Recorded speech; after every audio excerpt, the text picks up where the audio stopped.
आपको बताता चलूँ कि दूसरे मरहले के बलदियाती इलेक्शन में जो है वो हैदराबाद में भी जो कि बलदियाती इलेक्शन का आगाज़ हो चुका है और हैदराबाद में इस वक्त जो कि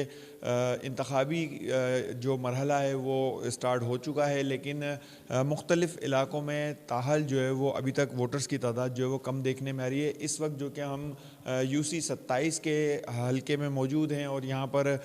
जो कि पोलिंग स्टेशन है, इस पोलिंग स्टेशन में जो है अमला जो है बिल्कुल यहाँ पर अपने फ़राइज़ अंजाम दे रहा है, जबकि सिक्योरिटी के भी जो है वो सख्त इंतज़ामात जो कि देखने में आ रहे हैं। और साथ साथ मैं आपको ये भी बताता चलूँ कि वोटर्स की तादाद अभी जो कि सर्दी का वक्त है, सुबह के वक्त जो है वो काफ़ी कम है, लेकिन आगे चलकर जो है वो मज़ीद जो कि देखने में आएगा कि वोटर्स किस तरह से जो है वो यहाँ का रुख करते हैं और अपना वोट कास्ट करते हैं। जबकि साथ साथ मैं आपको ये भी बताता चलूँ कि 160 यूनियन कमेटियों में जो कि इंतखाबात हैं उसमें इस वक्त जो कि कुल वोटर्स की तादाद है वो 10,56,000 और 866 है, जबकि मर्द वोटर्स की तादाद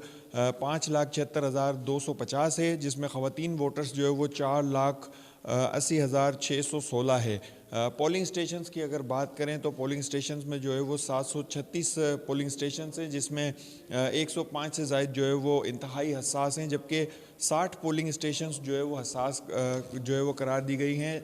सिक्योरिटी की अगर बात करें तो सिक्योरिटी के भी जो है वो सख्त इंतज़ामात देखने में आ रहे हैं। जी।